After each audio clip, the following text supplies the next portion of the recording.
Hi everyone and welcome to another product review. Today we have a look at the Canon 135mm 1.8L lens for $2,700.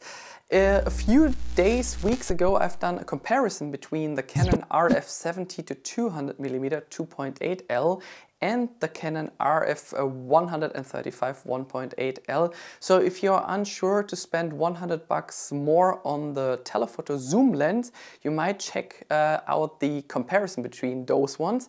And many thanks to Objektivvermietung.de. They were so nice to rent me out this lens for this comparison. Let's find out in this video if it's worth spending $2,700 on this nice portrait lens. Let's start with the body, which weighs 935 grams, while the 70 to 200mm weighs just 1040 grams. They do have a different aperture, however, let's continue with the 135mm. Well, it's 89.130mm in length. The maximum aperture is of course 1.8, while the minimum is f22. It comes with 9 aperture blades. That means you get a wonderful, nice blur background. The filters are more expensive since we're not using a 77mm filter thread. Now we have to get an 82mm filter for this lens, and I can highly recommend to do so, either a UV filter or an ND filter if you want to take nice footage outside during daylight with a fast aperture. The lens hood is included and you get 2 switches at the side, one for the autofocus, manual focus, and one for the optical image stabilizer, which we'll have a close look in a moment, which compensates up to 5.5 stops and up to 8 stops using the inbuilt camera stabilizer from your Canon EOS R3, R5 or R6 Mark II. There are 2 rings. The bigger one is used to focus manually, while the small one is used for basically everything else. You can go into the orange menu and select the aperture, the ISO, shutter speed, white balance, focus field, and you can change that with a single turn of this ring. There are some programmable rings around this lens which you can set in the orange Canon menu. And by the way, it's protected against dust and splash water. Let's speak about the optical image stabilizer, which does an awesome job, to be honest. So as I said, it compensates 5.5 to 8 stops if you use the correct camera for that. And as you can see, it makes a huge difference if you turn it on or leave it off. That is especially important if you're, for instance, in a church or in a really dark room if you need longer shutter speed.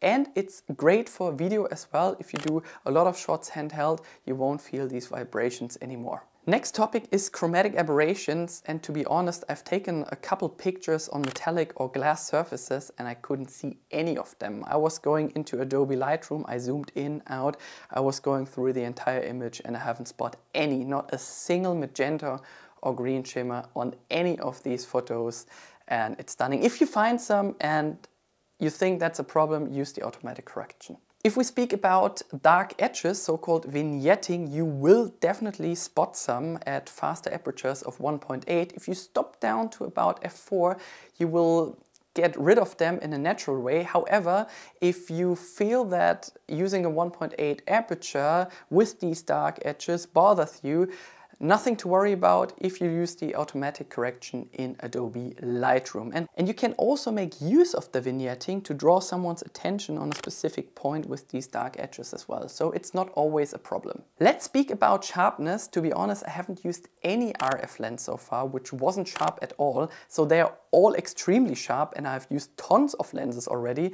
And I'm speaking about the RF lenses from Canon. I'm not speaking about a $50 China lens from a third-party manufacturer.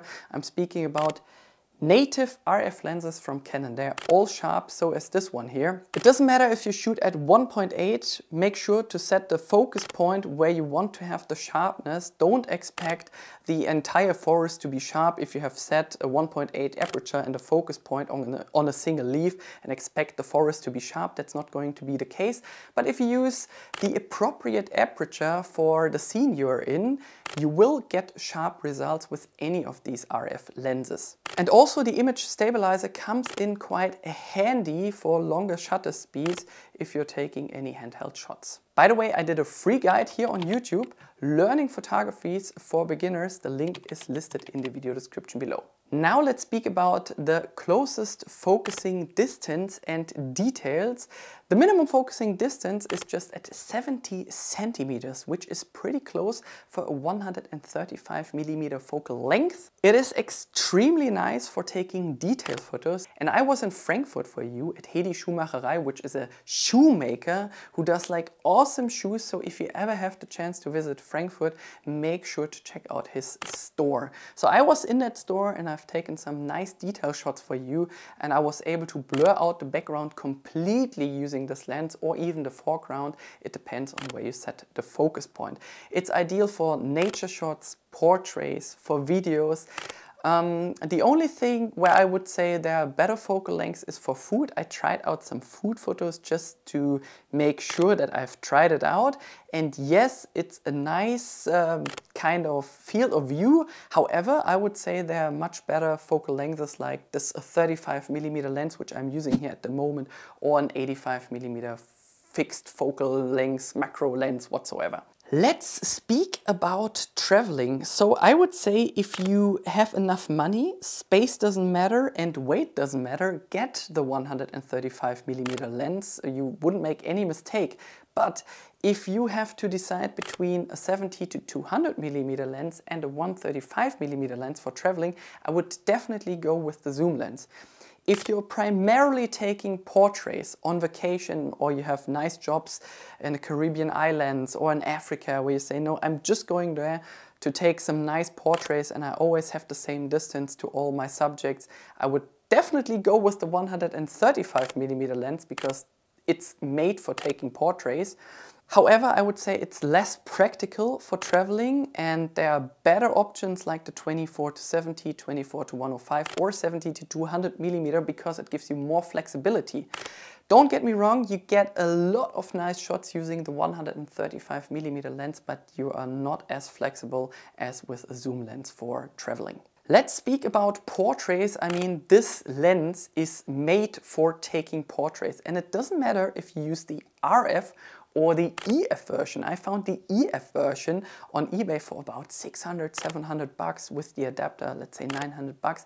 So you will save a lot of money on the old version, and I guess you have pretty nice photos as well. It does have only a 2.0 aperture. However, it doesn't make a huge difference because I would stop down anyways to 2.5 or 2.8 while taking portraits. Nevertheless, let's get back to the 135 1.8L lens. Look at this bokeh. It just looks so nice with this 1.8 aperture. It's so soft, and in addition, the sharpness around the eyes, really nice.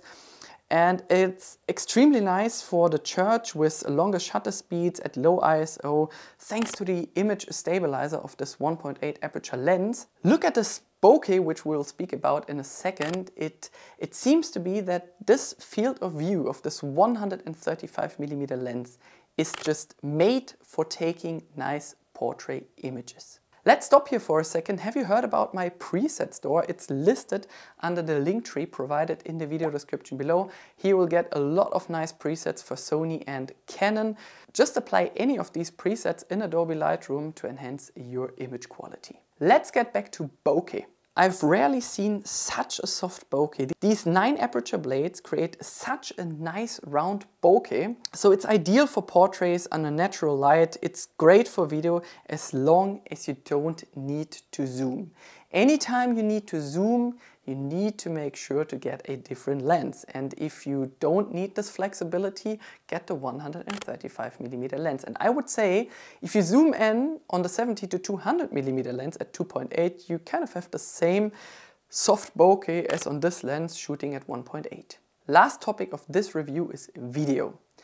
If you're a wedding photographer or filmer and you have 10 to 15 weddings each year, this lens is the lens you need to have in your camera bag. If you have a studio and you always need the same crop, take the 135mm lens. If you love bokeh and you have an ND filter for this lens, go for it. If you have enough money, space, and you're always looking for the same field of view with the exact same bokeh, go for the 135mm lens. If you like to be flexible and you don't have the space or the money, I would definitely rent it out just to check it out if it's worth getting it or not. But at the end of the day, the decision is up to you. However, I can tell you, it does a really fantastic job while taking nice videos. All the scenes from this video are handheld, so the optical image stabilizer does a fantastic job.